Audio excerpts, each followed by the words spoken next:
Hey team, back in again, day 2 of our isolation tips with Ali, who has the longest hair at the moment and is a feral woodland child.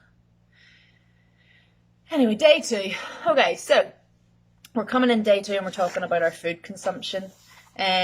Obviously, I don't know about you guys or anybody else in your household, but if anybody spends an extended period of time in the house, I challenge anyone to tell me that they do not become the guardian of the kitchen.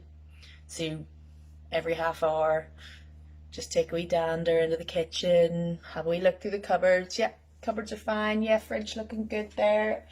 I'll have a wee piece of that. Oh, yep, that wee biscuit there. I'll just have a wee nibble on that. Yep, okay, I'll go back down half an hour later. Better check in the kitchen again. It's really easy to do, especially at this time of year. Christmas is like torture trying to stay away from the kitchen. There is something about Christmas snacks and nibbles that just takes your taste buds to another level. Okay, so it's gonna be difficult. I understand it. I'm literally sat looking at the kitchen right now, so I get it. I get the kitchen magnetism. So we're just going to talk about how we will manage ourselves with our food over the next 2 weeks.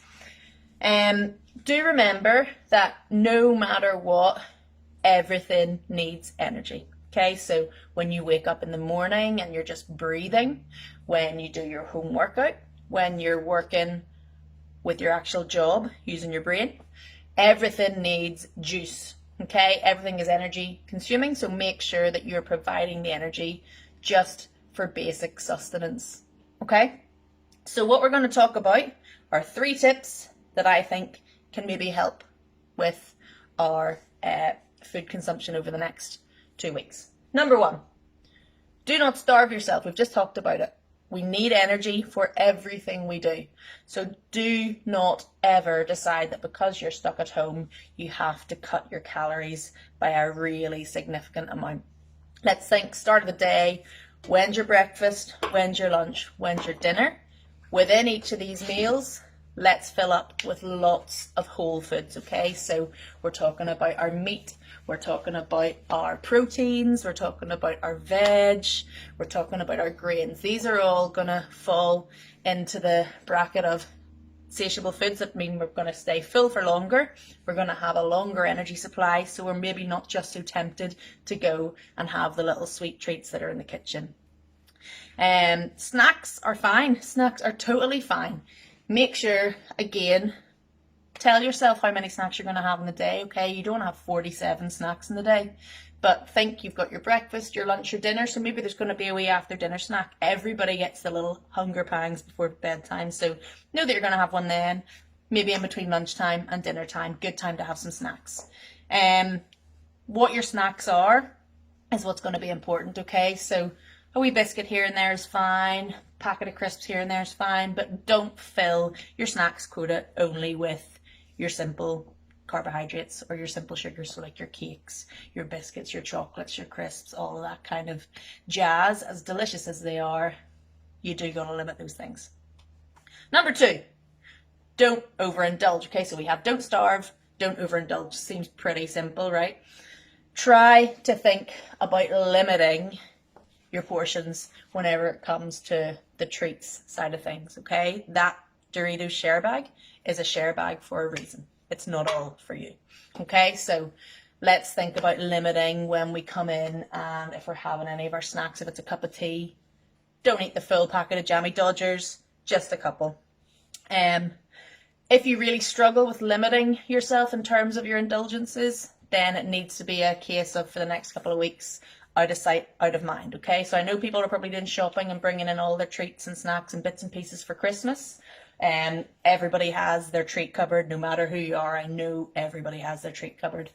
If that's something that you struggle to avoid, then you need to be getting that stuff out of sight, okay? So pop it away in a box somewhere up into your attic, somewhere that you're not going to go so easily every day.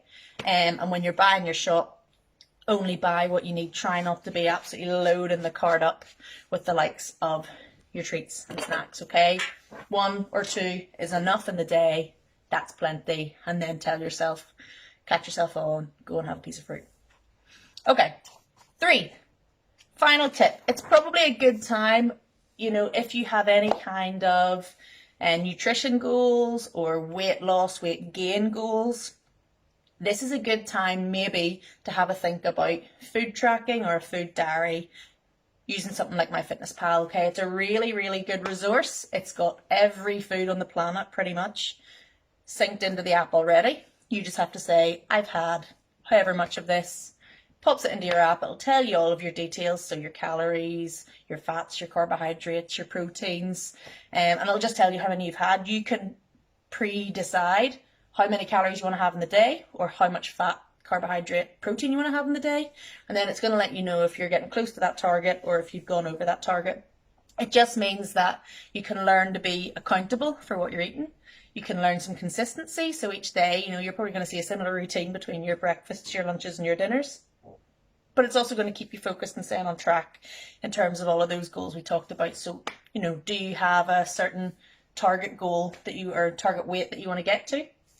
Or do you have specific food groups that you want to focus on getting more in on? So your vegetables or your fruits or something like that. Maybe you need to get some more protein in. Things like that. It's just going to make things easier to track than you just going absolutely loco in the kitchen. Okay, so 3 dead simple tips there. 1, don't starve yourself. 2, don't overindulge. 3, food tracker. Focus on your whole foods, then just a little something something with those treats. You're on the right track. Thanks for tuning in, guys. Another tip done. Have a super day, and I will see you for our next live workout. Thanks, guys. Any questions, as always, I'm here. I'm not too busy, obviously.